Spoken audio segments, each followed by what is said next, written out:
Hi hello അസ്സലാമു അലൈക്കും welcome back. ഇന്നൊരു റെഡ് വെൽവെറ്റ് ലാവ കേക്ക് റെസിപ്പിയാണ് ചെയ്യുന്നത് കേട്ടോ.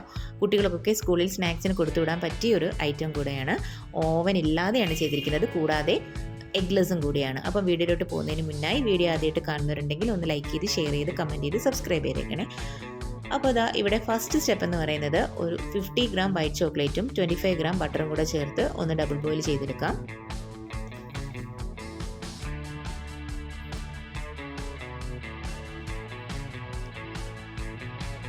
അതിനുശേഷം ഒരു ബൗളിലോട്ട് 1/2 കപ്പ് മൈദ, 1/4 കപ്പ് പൊടിച്ച പഞ്ചസാര, 1/4 teaspoon baking powder, 1.5 teaspoon cocoa പൗഡറും കൂടെ ചേർത്ത് ഒന്ന് മിക്സ് ചെയ്തിട്ട് 2 പ്രാവശ്യം അരിച്ച് മാറ്റി വയ്ക്കാം.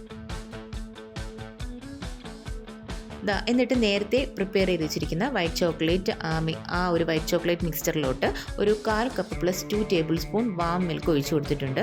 1 ടീസ്പൂൺ വാനില എസൻസും ജെൽ കളർ, റെഡ് ജെൽ കളറാണ്, അതൊരു 2 to 3 ഡ്രോപ്സും കൂടെ ഒഴിച്ചു കൊടുത്തതിന് ശേഷം ഒന്ന് മിക്സ് ചെയ്തെടുക്കാം.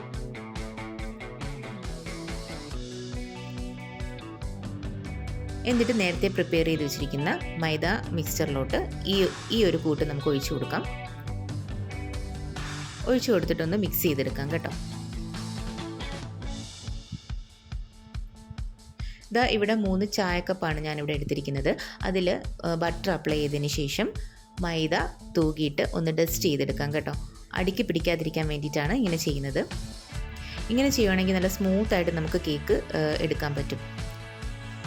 ഇനി നിറയ്ക്കുന്ന പരിപാടിയാണ്. 3 ഗ്ലാസ്സിൽ ഞാൻ ഫുള്ളായിട്ട് നിറച്ച് കൊടുത്തിട്ടില്ല, കുറച്ച് ഒഴിച്ചു കൊടുത്തിട്ട് ഒന്ന് ടാപ്പ് ചെയ്ത് നമുക്കെടുക്കാം.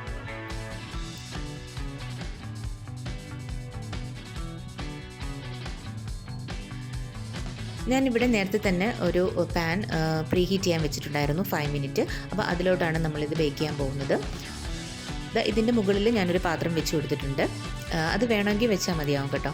അപ്പം അതിലോട്ടാണ് ഞാനിത് ബേക്ക് ചെയ്തെടുക്കാൻ പോകുന്നത്. ഒന്ന് മൂടി വെച്ചതിന് ശേഷം ഒരു 5 to 8 മിനിറ്റ്സ് ബേക്ക് ചെയ്തെടുക്കാം കേട്ടോ. ഓവർ ബേക്ക് ആവാൻ പാടില്ല, കാരണം ലാവ കേക്ക് ആയതുകൊണ്ടാണ് കേട്ടോ. അപ്പോൾ ആ ഒരു ജിഗ്ലി പോലെ ഇത് കിട്ടണം. ഇപ്പോൾ ഇവിടെ കൂടുതലായിട്ട് അങ്ങ് റണ്ണിങ് ടെക്സ്ചറിൽ കിട്ടിയില്ലെങ്കിലും അത്യാവശ്യം നമുക്ക് അടുപ്പി വെച്ചത് കൊണ്ട് അത്യാവശ്യം ആ ഒരു രീതിയിൽ കിട്ടിയിട്ടുണ്ട് കേട്ടോ. അപ്പോൾ ഇതേപോലെ തന്നെ നമുക്ക് സ്കൂപ്പ് ചെയ്ത് കഴിക്കാനും പറ്റും.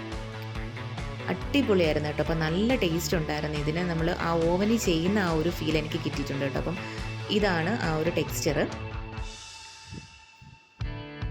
അപ്പോൾ ഇന്നത്തെ വീഡിയോ ഇത്രയേ ഉള്ളൂ. വീഡിയോ ഇഷ്ടമായിട്ടുണ്ടെങ്കിൽ തീർച്ചയായിട്ടും ലൈക്ക് ചെയ്ത് ഷെയർ ചെയ്ത് കമൻറ്റ് ചെയ്ത് സബ്സ്ക്രൈബ് ചെയ്തേക്കണേ. ബൈ.